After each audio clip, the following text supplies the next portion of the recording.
And we're live. Phil Tarrant, Tom Panos, Real Estate Exposed, where we go behind the scenes, the big stories, the headlines, the scuttlebutt, the innuendo, the big issues, the small issues facing real estate professionals and the wider real estate ecosystem. Tom Panos, real estate trainer extraordinaire, the man behind the real estate gym, the fifth best auctioneer in Australia. How are you? How are you, mate? Not bad, not bad. I actually don't even think I'd be the fifth. I reckon, probably Come top on, mate. 10. You be number one. You be number one. What's going on with the block, by the way? Oh, well, the block's interesting because, believe it or not, I actually don't watch the block. I've never watched the show, right? I've never watched the show. But I got a text message from the two boys that I'm doing the block for, which is Omar and Oz. They're can I say it? Yeah, I can say it. I can't get in trouble. They're actually not. They're in Bali. They've gone to Bali, and they're having a bit of a break with their families. But there was a scene in yesterday's show. Did you watch it? No, mate. To be honest with you, I've been in an interstate for this week, and I've been getting home after cocktail functions with a short stop at the kebab store on the way back, sitting on the couch, and I, for the first time, watched the block for about 5 minutes, and then there was too many adverts, and I went, I can't deal with this anymore, and I turned it off. All righty. No, I get it. I get it. Well, obviously, adverts is a very big part of the block, both not on the show, but also the marketing that they have on the show with materials that they promote and sponsorship. I actually met the owner of the block when I was there 2 weeks ago. Okay. The guy that, pretty much puts the money down, goes off, buys the blocks of land, then does the feasibility and make it work. And be interesting to see because, the market has changed now, Phil. And I think the land that they paid for it was around 13 mil, I think, right? And then so they've got to, work out and get the money back, but I'm sure it'll stack up. The scene yesterday was that one of the builders on the block, or the foreman, said to these two boys, some of your work's pretty shoddy.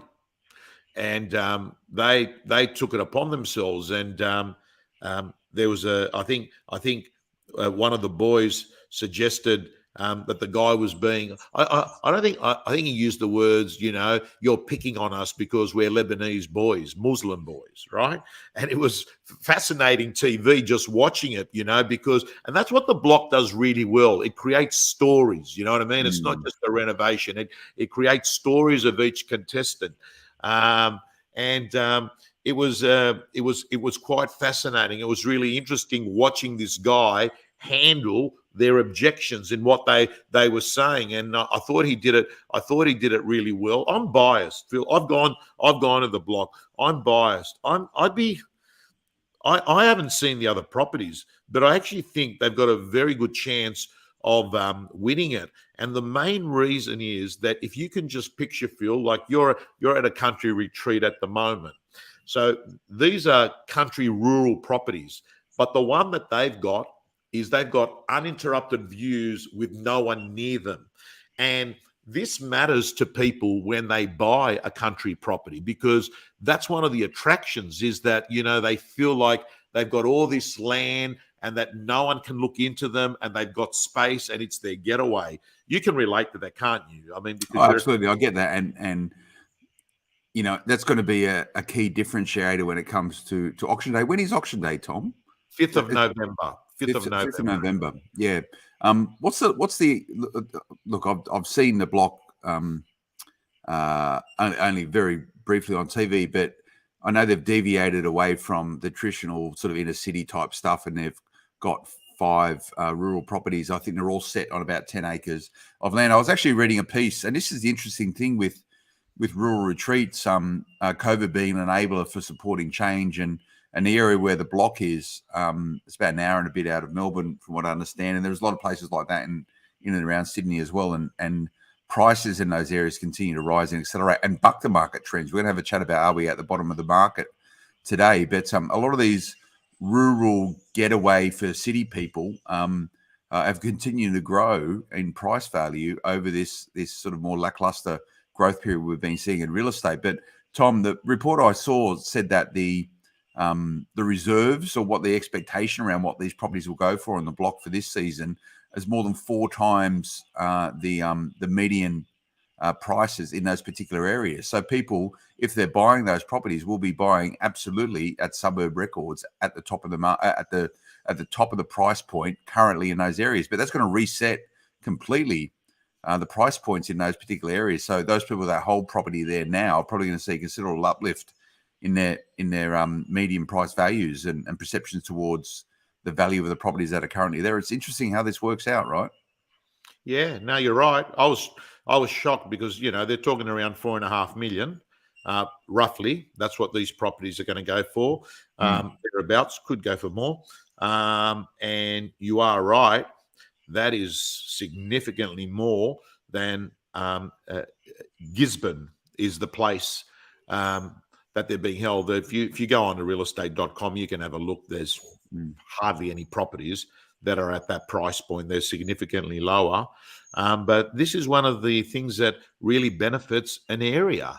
It's a real event. Like you go there, you're driving, you're seeing nothing. You're seeing kangaroos on the road, and then all of a sudden you can just see, Channel 9, buses, cars, people there. So the rest of the area is going to benefit out of it, no question about it. Of course, Phil, this is quite different to the block over the last year or two, where the market's been red hot. This is a changing marketplace, and I think the land was acquired at a time when property prices were higher. Yeah, and this is the game of real estate. But back to the point, Tom. You'll be the number one auctioneer, I hope, on auction day. It sounds as though you probably got the better bones in the actual land asset. It's just whether or not the guys have been able to produce a property which compares favourably to the other properties for auction and has the right appeal. A lot of it comes down to also when it's auctioned, right? Like whether it's the first one to be auctioned or the last one to be auctioned, because traditionally the first ones go up, that normally sell for more than the latter ones. I don't know what the psychology or science are. Do you know where you are in the order for auctioning off these properties? I'm not sure, but I know that it is, and I don't think it's been decided, but there's an actual competition to that. And the order appears to be a big thing amongst the contestants. And what they're having a look at is they're using what has happened in the past as an indicator on who's got a bigger chance. Phil, I'm sort of, I'm not 100% convinced on a lot of things with auctions. Like a lot of people say to me, "Oh, what's the best auction strategy as a buyer to get it at a lower price?" Or, is it better if there's 2 properties that are being auctioned in the same street? Are you better off being the first one? Are you better off being the last one? There's pros and cons on both, whether being first and last. An example: if you're first, what will happen is often the buyer will hang back and say, well, this has gone too much. Maybe I'll get this one for a better price if I wait. Alternatively, what it is you might turn around and get carried away with the first one. So the vendor wants to be first to take that buyer out of the equation, that they're no longer there. It's too hard. There are so many variable factors. And in fact, last year, off the top of my head, it went the opposite way. And it went against the trend.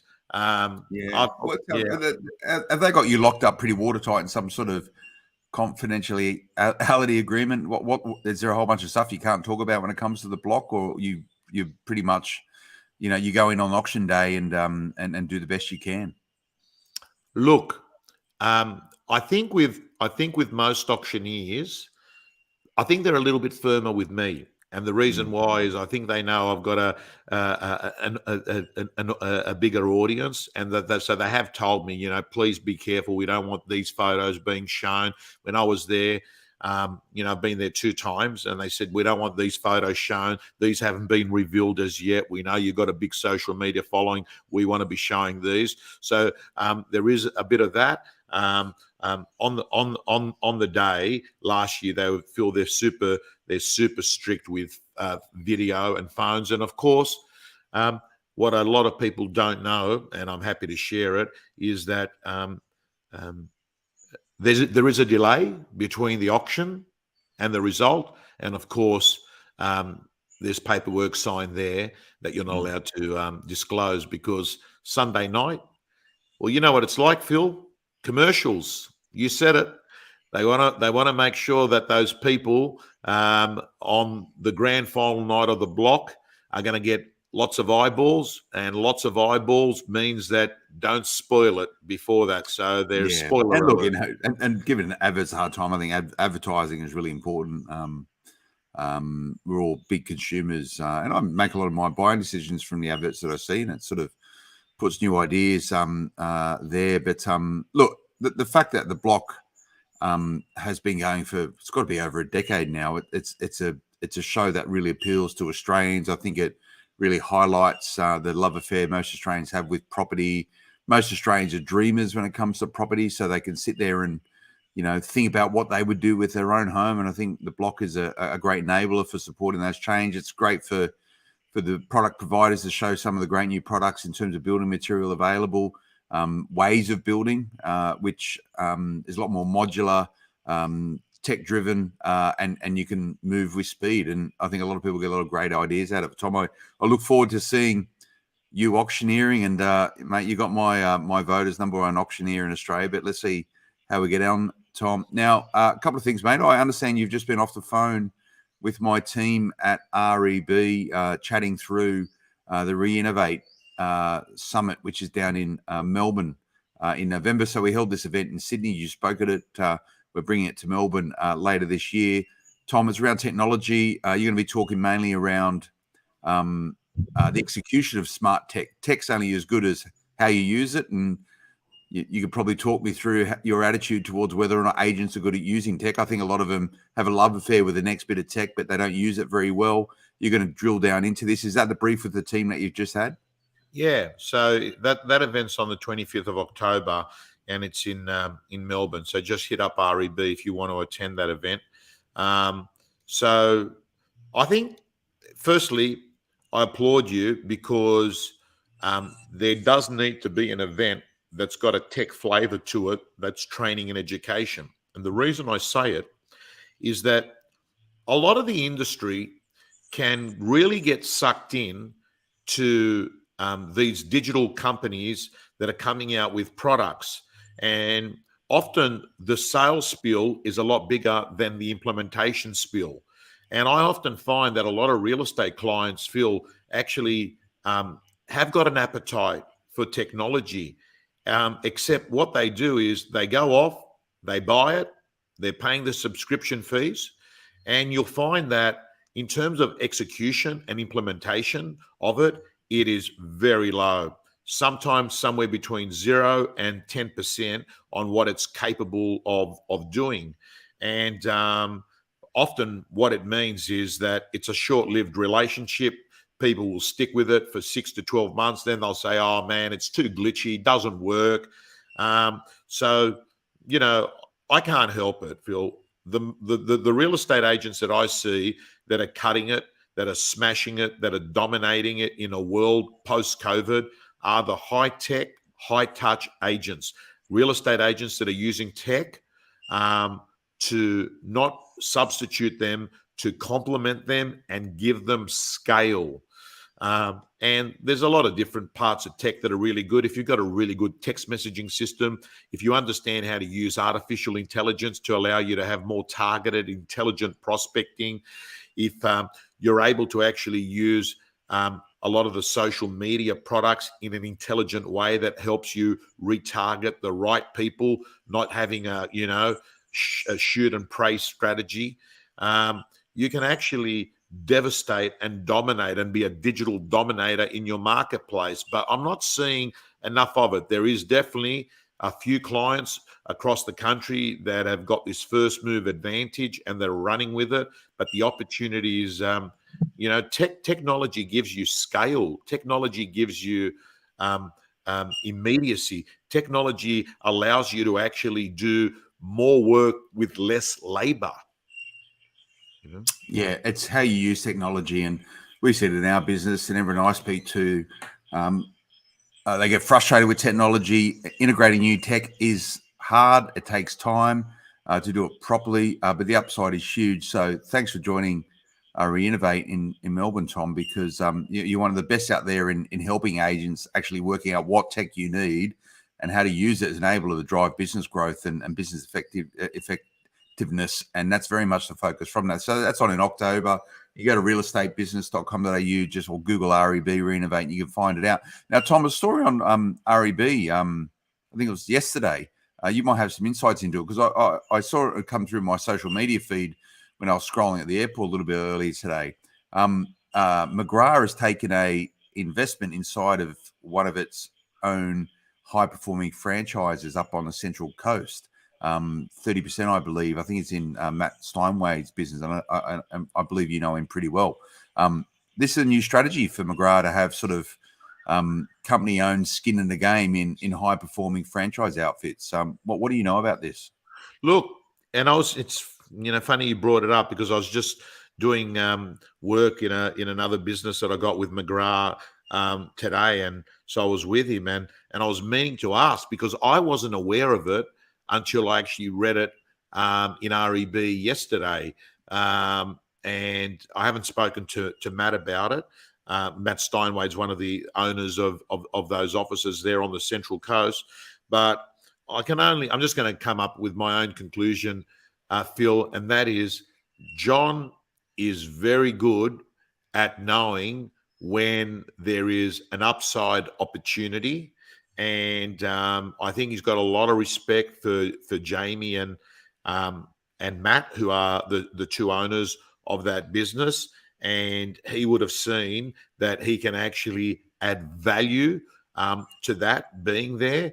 And for the record, Phil, Matt and Jamie are McGrath's first franchisees ever. They actually joined McGrath. I actually introduced Matt there, because I remember we were at a conference in Mascot and Matt was speaking and John was speaking. And I said, guys, maybe, hi, that's Matt, this and that. And they got talking. He was at Rain and Horn at the time. It was at the Stanford at Mascot. I remember it. And not too long after that, they actually became first franchisees. And McGrath's had not been structured to be a franchisor as yet. So it was pretty much a handshake agreement. They said, yeah.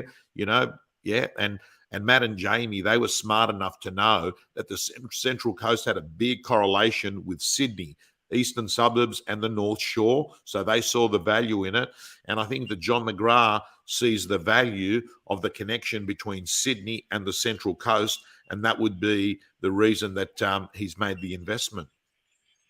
Yeah, well, it put my attention, and you see it inside of non-real estate franchise orientated businesses like McDonald's. McDonald's has company-owned, corporate-owned stores, and it has franchise-based stores, and I think also they may have sort of hybrids, or they use that as a way in which to strengthen their corporate capabilities. So maybe there's a lesson there, and I look forward to seeing how that pans out. It's a significant stake. It's a third, or thereabouts a third of that Central Coast franchise outfit, and I would imagine also there's a pretty good rent roll in there. So just saw it, mate, and I thought I'd ask you about it. Now, just one office. It's not just one office. They've got lots of offices there on the Central Coast. So it's not this one single real estate office that he's become a shareholder on.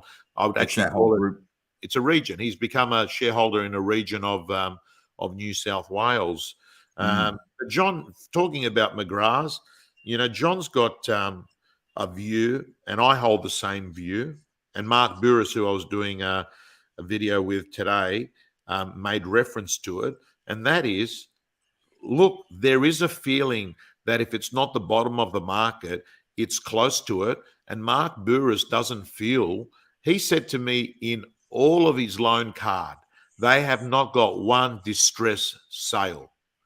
And he said the reason why is normally distress has got rising interest rates, but it's also got unemployment.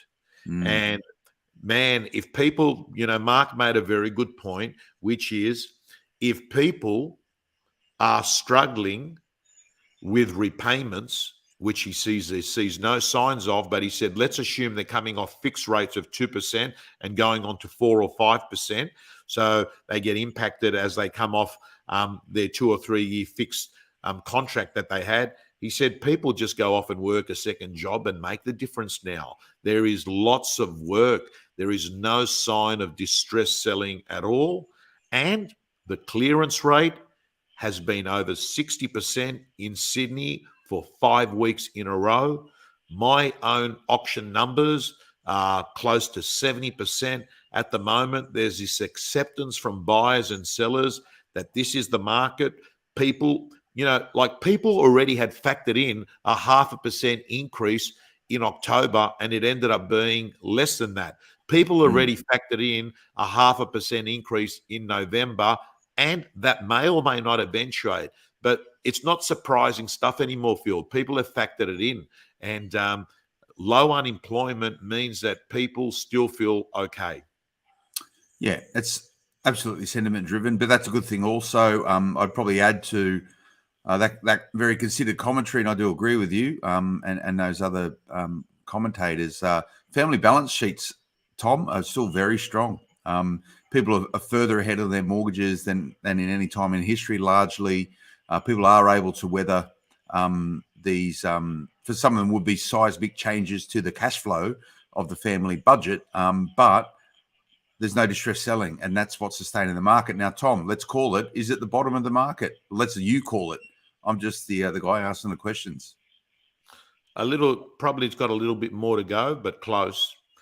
And I think if you're a buyer, whether you buy 5% before the bottom or 5% more than the bottom, it doesn't make a difference. If you're buying within a 5% region of that bottom, either side of it, Phil, you're okay, right? You're still, let's assume that you're buying 5% or 10% more than the bottom. You're still 20 to 30% ahead of a year ago. You need to remember that. You do. And what are the telltale signs that we're at the bottom of the market, Tom? More stronger bidding at auctions, higher clearance rate, larger number of people attending open for inspections. And this is the big one, Phil. A change in buyers' fear from overpaying to missing out on the area they want to buy because banks, through their borrowing system, are taking away the borrowing capacity of buyers. I want to give you a classic example of a buyer. He said to me, Tom, I'm spewing. I waited and waited knowing that the market was going to drop, and I was right. In the area I was looking at, it dropped $150,000. However, the bank reduced my borrowing ability by $250,000. So he had a limit to buy $2 million at the start of this year. His borrowing, because he didn't use it, has now been reduced to 1.5. It's a simple formula. For every 0.5% increase in rates, there's a 5% drop in borrowing capacity. So he's gone from having $2 million to now spending 1.5. So he said, I wanted to buy in Newtown. I've now been pushed towards Hurlstone Park and Dulwich Hill for the kind of property. And this is a real thing. People that wanted to buy in Bankstown are now moving to Blacktown. And it's because there is no correlation between the price drop and the drop in borrowing capacity. Yep. I think you've articulated that very clearly. The old adage, if you snooze, you lose, Tom. If you can buy, if you're you've got a pre-approval, you've got the family budget in order, you've got your deposit sorted out, trying to call the bottom within a couple of percent, 5%, 10%, to your point, is largely folly, because what happens, the second and third order impact or effect of that is that you end up in that situation that you've just outlined there. Prices may come down, but your borrowing capacity is probably going to come down even further. So therefore, you're in a net loss position, and it's going to change the way in which you buy. Now, what may have changed, I think, a lot of people's attitudes towards buying is what's been happening, Tom, in Queensland. We've spoken about this. I've spoken ad nauseum about it over the last sort of 3 months, 4 months even. I was probably one of the first people out commentating around this when a lot of people didn't know about it, was those potential changes to land tax in Queensland.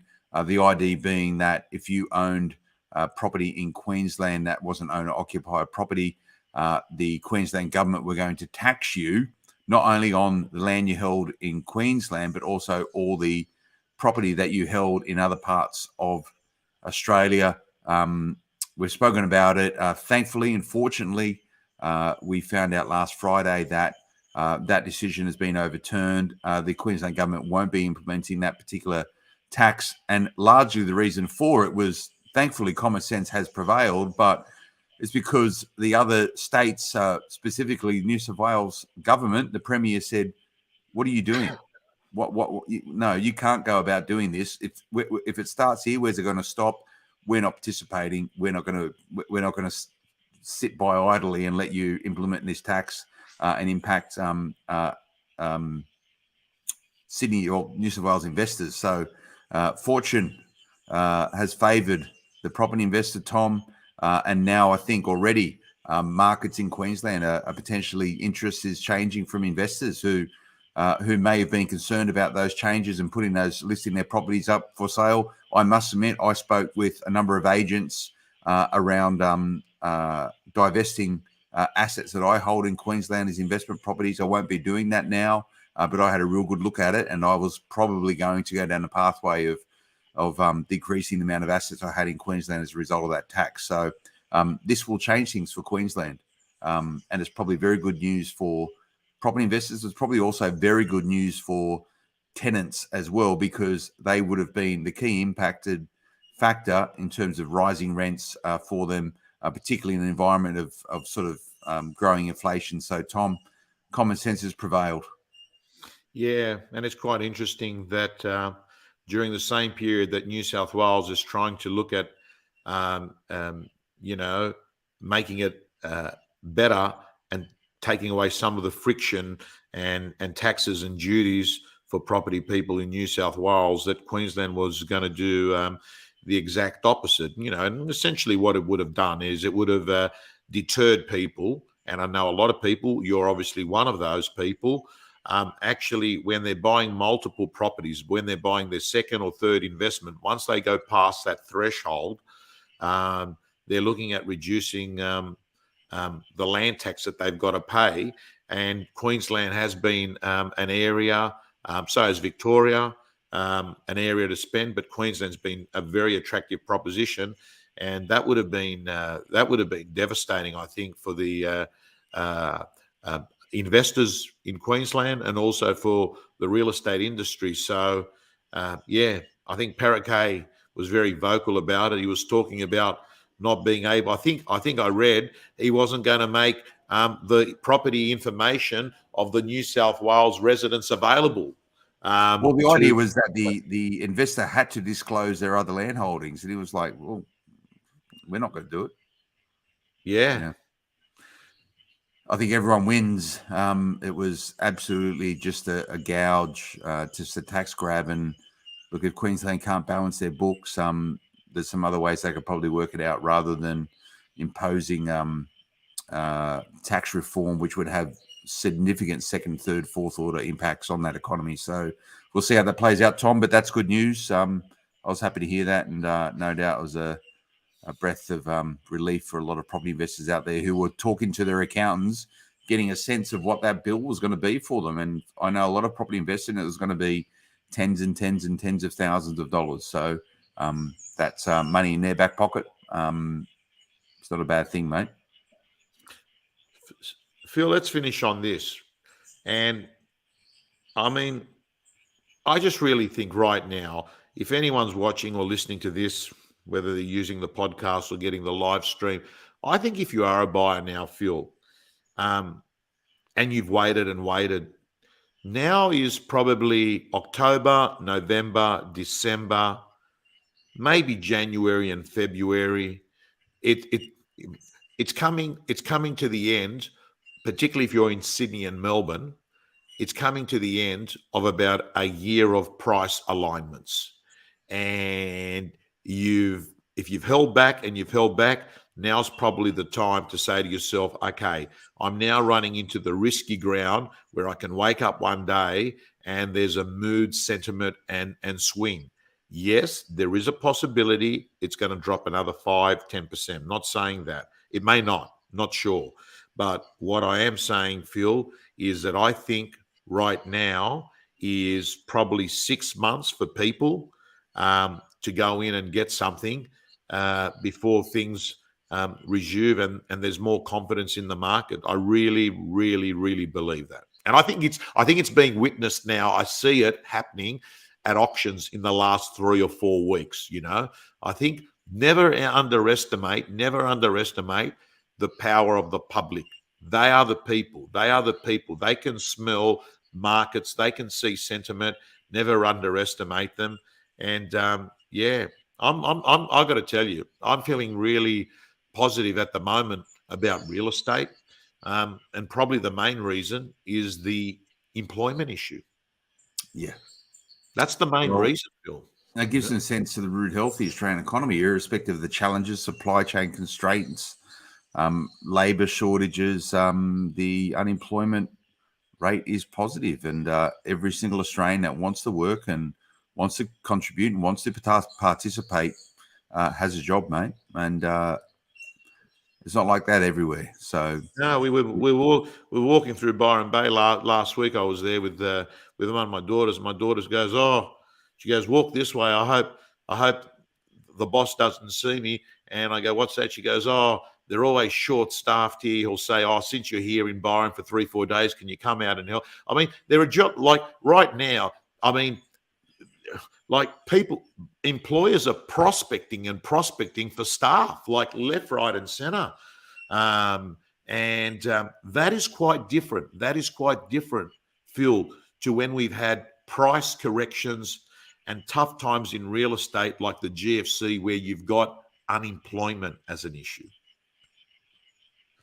Well, a lot to be thankful about, Tom. You've got to have an attitude of gratitude sometimes. Yeah, could be worse.